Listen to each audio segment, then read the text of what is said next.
Salam sejahtera. Assalamualaikum warahmatullahi wabarakatuh. Om Swastiastu. Namo Buddhaya. Salam kebajikan. Terima kasih untuk kesempatan ini. Perkenalkan, nama saya Nurtin Renti.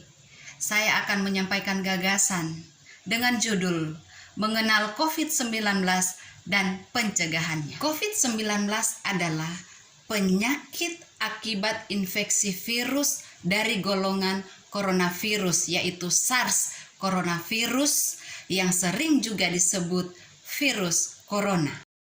Virus corona dapat menyebabkan gangguan sistem pernafasan, mulai dari gejala yang ringan seperti flu hingga infeksi paru-paru atau pneumonia. COVID-19 pertama kali terjadi di kota Wuhan, Cina pada akhir Desember 2019. Setelah itu COVID-19 menular antar manusia dengan sangat cepat dan menyebar ke sejumlah negara, termasuk Indonesia, hanya dalam beberapa bulan. Untuk menghambat penyebaran COVID-19, beberapa negara memberlakukan kebijakan lockdown, termasuk Indonesia, dengan menerapkan kebijakan pemberlakuan pemberantasan kegiatan masyarakat atau PPKM untuk menekan penyebaran virus ini. COVID-19 disebabkan oleh SARS coronavirus, yaitu jenis baru dari coronavirus. COVID-19 ini awalnya diduga ditularkan oleh hewan ke manusia. Setelah itu diketahui bahwa infeksi ini juga bisa menular dari manusia ke manusia. Kita ketahui bahwa penularan COVID-19 terjadi tanpa kita sengaja mungkin menghirup percikan ludah atau droplet yang keluar saat penderita COVID-19 bersin atau batuk. Atau bisa juga karena kita memegang mulut, hidung, atau mata kita tanpa terlebih dahulu mencuci tangan kita setelah kita menyentuh benda seperti uang atau gagang pintu yang terkena droplet seorang penderita COVID-19. WHO menyatakan bahwa COVID bisa menular melalui aerosol atau partikel zat di udara. Penularan melalui udara bisa lebih mudah terjadi apabila terdapat kerumunan orang banyak di dalam ruangan tertutup. COVID-19 dapat menginfeksi siapa saja, tetapi efeknya akan lebih berbahaya atau fatal jika menyerang orang yang lanjut usia, ibu hamil, perokok, penderita penyakit tertentu, atau orang yang daya tahan tubuhnya sedang lemah seperti penderita kanker. Penyakit ini juga beresiko tinggi menginfeksi para tenaga medis yang sedang merawat pasien yang mengalami COVID-19. Oleh sebab itu, para tenaga medis dan orang yang melakukan kontak langsung dengan pasien orang yang terkena COVID-19 perlu menggunakan alat pelindung diri atau APD. Gejala awal infeksi COVID-19 bisa menyerupai gejala flu, yaitu demam, batuk, pilek, sakit tenggorokan, dan sakit kepala. Setelah itu gejala tersebut bisa hilang dan sembuh atau malah menjadi berat.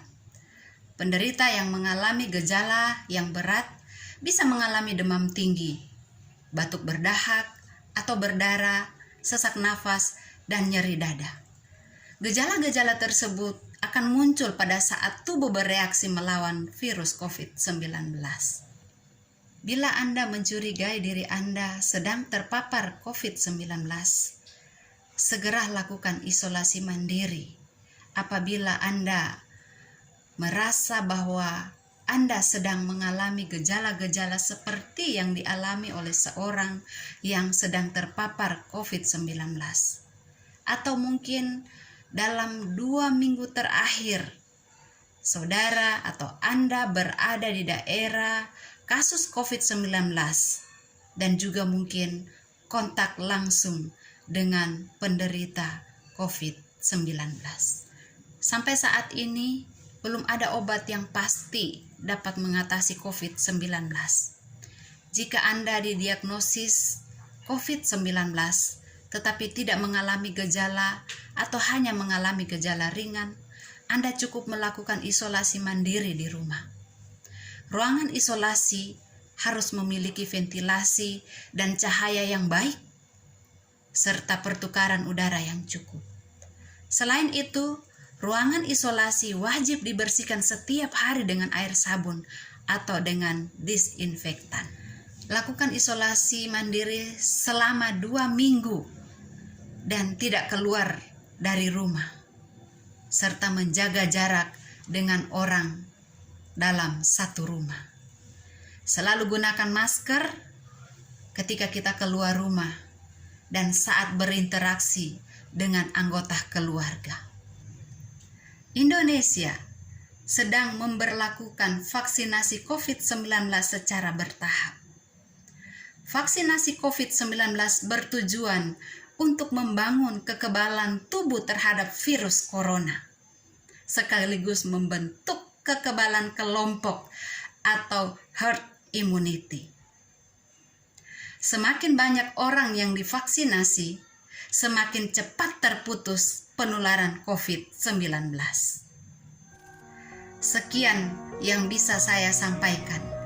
Jika ada kesalahan dalam penyampaian saya, mohon kiranya dimaafkan. Akhir kata, terima kasih. Assalamualaikum warahmatullahi wabarakatuh.